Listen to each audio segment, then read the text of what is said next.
Give thanks to Allah for the moon and the stars.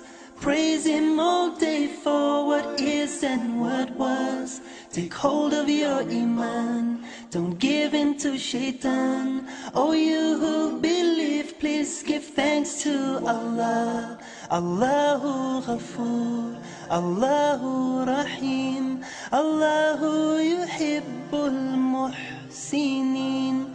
هو خالقنا ورازقنا وهو على كل شيء قدير.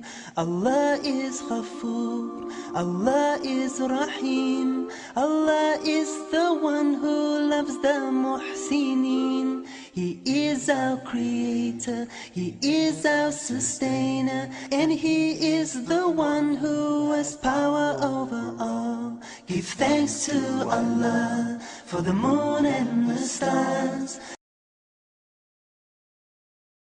Before I became a Muslim, I think I was just for all intents and purposes, I was just a normal teenager, I suppose. I went out with friends and just did normal teenage stuff. I think I liked Britpop, I went to concerts, went to a big day out. You know, I went to high school. I was really just a very normal person, and it wasn't until I got to university that I decided that I wanted to be Muslim.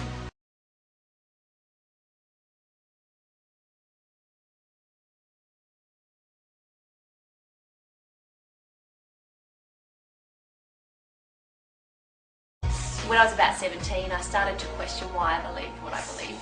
Did I believe what I did just because I'd been raised to believe it, or because I thought it was true? So I decided that I wanted to look into other religions. I actually had as my New Year's resolution that I wanted to look into Judaism and that sort of thing. I had no interest at all in becoming Muslim.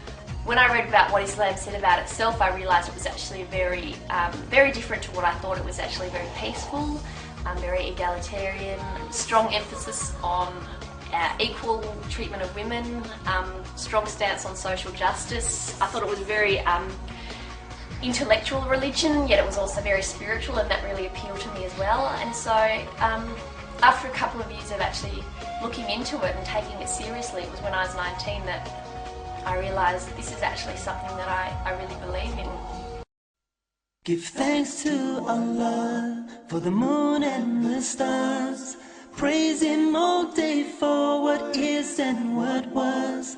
Take hold of your Iman, don't give in to Shaitan. Oh, you who believe, please give thanks to Allah. Daily life hasn't changed at all, and in other ways it's changed quite profoundly, I think. The main difference would probably be that I pray 5 times a day now. I perform the ritualistic prayer 5 times a day. So the first prayer is before sunrise, and then they're scattered out throughout the day. So that's changed. But I still feel, and obviously I wear the headscarf now, which I didn't do before I was Muslim. In other ways, I don't feel like I've changed a lot. I'm still the same person. I still crack the same stupid jokes, and I still like the same sort of things. And I've still got a lot of the same cool friends I had before, and some cool new friends that I've made since becoming Muslim, some of whom are Muslim and some aren't.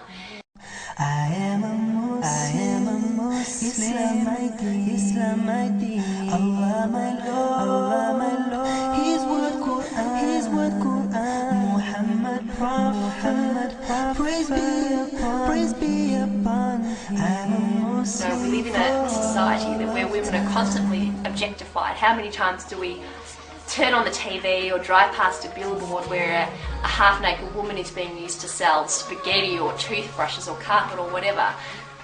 By wearing the hijab, these women are saying, I don't want to be a part of that, and I want to be taken more for my mind than the size of my chest or how long my legs are or what kind of hair I have or anything like that. God has chosen the women in this society to be the flag bearers for Islam.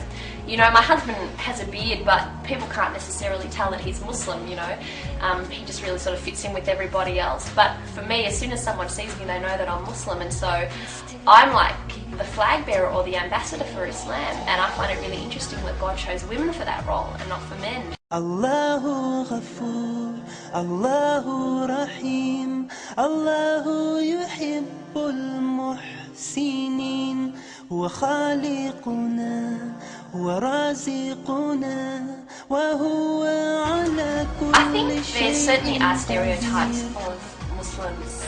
You know, people will assume that I'm oppressed or that I don't speak English or that sort of thing, or assume that my husband is a terrorist or whatever. If there is a negative stereotype of Muslims out there, that a lot of that, the blame for that has to fall on the shoulders of Muslims.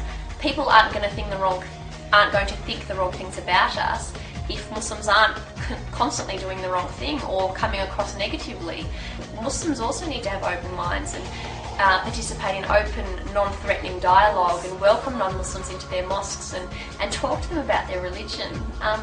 Because as long as there's sort of an us and them mentality, things are going to stay the way that they are. It's just a matter of talking to your neighbours or the guy you work next to at work or the woman that you sit next to in your class, and just be normal and friendly, and doing that sort of thing can really change stereotypes.